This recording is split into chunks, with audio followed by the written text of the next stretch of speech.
静かな部屋明かりがつく新しい歌また始まる答えなんてまだなくてそれでもここに立っている転んで笑って気づいたの昨日より少し前を向けると手を取って目をそらさないで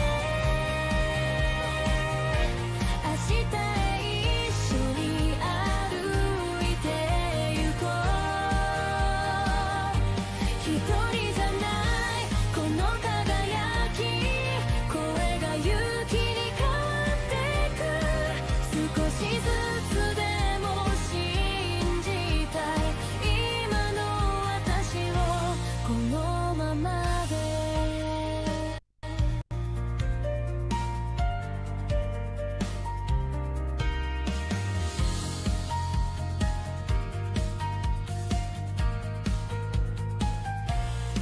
小さな夢が胸に咲く思ってたより強くなる不安に揺れても大丈夫失敗さえ私になる歩いてもまた立ち上がる君がそばにいるから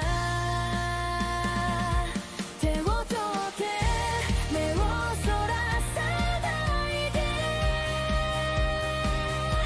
明日へ一緒に歩いてゆこう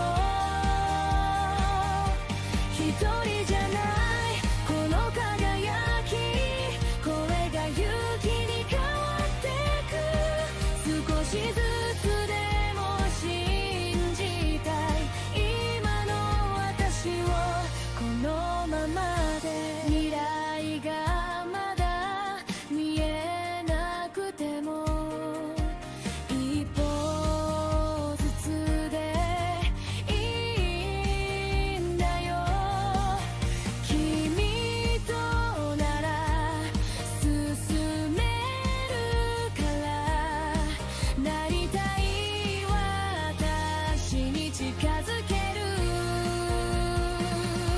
手を取って新しい私希望はここから始まるの成長途中の私でも夢は君と私でできている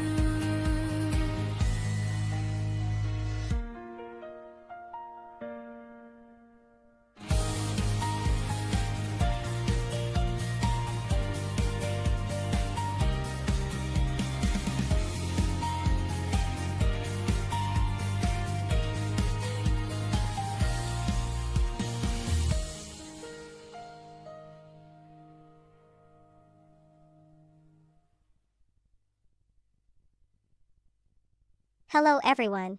Welcome back to our channel. Today, we have some exciting news to share. Hello, it is I, Elle-C, together with my bestie, Lexus. Oh, there she is. Hello! And hello, Draconic Devotee. I'm running a bit late today. I was doing some late night laundry. Because, you gotta do your laundry when you can. If there's free time, just do it so that it doesn't pile up. Also, I have a very small washing machine at home. Because we do use a laundromat service. But, it does help to bring down the costs a bit if you also do your laundry at home. Anyways, hello Nagato, hello Draconic Devotee. Gonna be a chill chat and more Little Beach No Beta game dev today. By the way, do you guys pay attention when I do the opening theme for my channel? Did you notice when the song goes Hitori Janai, so you're not alone? The scene I show is a scene from Rhapsody, a musical adventure, wherein, well, it's a spoiler if you haven't played it yet, but I assume most people have already played it at this point, given how it's become a little bit more niche, popular in certain spaces in modern times. Anyways, so at that scene when Cornet's mother is on the verge of death. Yeah, that's a spoiler. So, before she dies, she goes, "Ancient gods, please grant me my final wish." And of course, her wish is that her daughter would not grow up alone.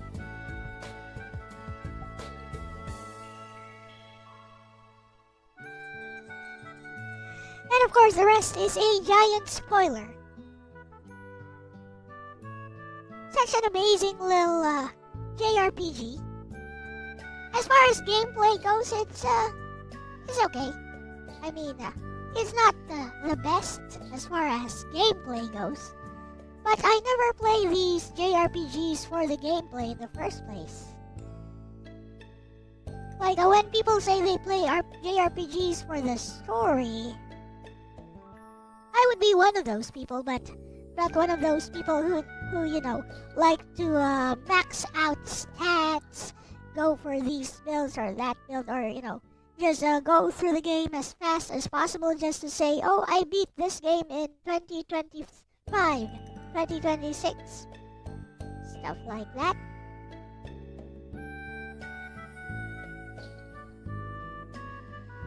So anyways, yeah, we'll be doing some more game dev today. And for once, it's actually kind of cool over here right now in the Philippines.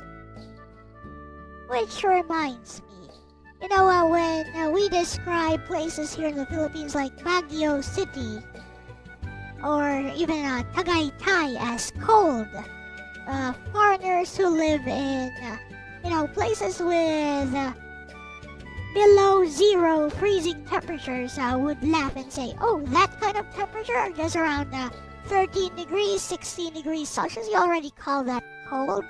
That's like warm weather here. Oh ho ho, I'm a frostbitten Canadian. Like, you guys wouldn't survive here. Now, here's the thing. We would survive there. Tons of Filipinos migrate to Canada all the time. Anyways, but I digress. The thing is, people tend to underestimate the cold weather here in the Philippines, in places like Baguio, especially when it's coupled with humidity. Humidity plus kinda low AC level temperatures seeps into your bones, especially with the wind. It seeps into your bones and you actually feel the cold seeping into your bones. You might not believe me, but that is true, especially if you live in countries wherein snow is a common thing. You might think, oh, we're just oversensitive to the cold. No, we're not. Filipinos in general are a very hardy folk. We are quite used to suffering, to having less. And we definitely won't die from just a little cold. We may not be used to it at first, but, you know, the human body adapts.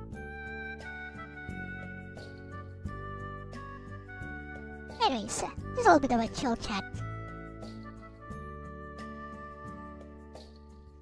So when we say stuff like Baguio City is cold, it's cold in the context of the Philippines. And if you think it's still kind of warm, maybe you should give it a try first and come to realize what we mean. Because most countries wherein it's cold with, below zero, freezing temperatures. I know it's a lot colder in terms of temperature, but usually you'd be in your heated homes, in your heated car. What's up? What's up, Kirby? Your heated homes and your heated cars, and you'd only have to deal with the cold for, a few minutes when you're outside, and then you're back in a heated building. Well, here in the Philippines, heating does not exist because it's a tropical country. But when we say stuff like Baguio City is cold, we're not kidding. And just because it's colder in terms of temperature where you might be, that doesn't mean that the cold from Baguio will not get to you.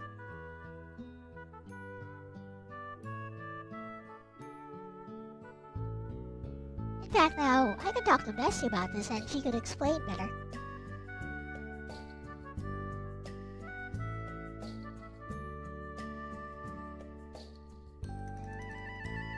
Hello, Bessie. We are live today with just some chill chat. So I was talking about the cold weather here in the Philippines. As you know, it is winter in other parts of the world right now. Now, one place wherein it definitely does get cold is Baguio City, which gets temperatures around 13 to 24 degrees Celsius. Now, that's just AC cold, so it's not the same type of temperature as, say, freezing temperatures in other countries. But here's one thing I would like to refute, Bessie. People think, oh, that's not cold because, it's not near the freezing temperatures in other countries. But people from other countries, especially those with snow as a regular part of their seasons, seem to underestimate how cold Baguio can get, especially coupled with humidity. Humidity plus cold seeps into your bones. And we don't have heating facilities here in the Philippines. Because again, it's not as cold as other countries where we would need such things. So we have AC here. And in Baguio, they don't even have AC because, again, the weather is a comfy type of cold. Usually.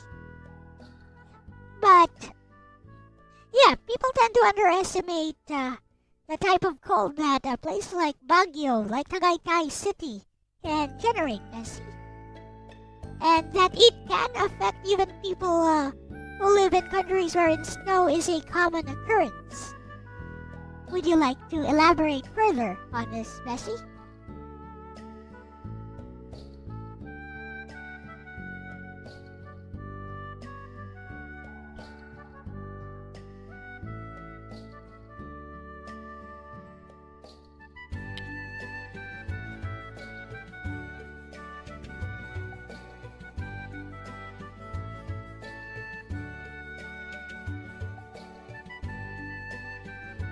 What up, Kirby?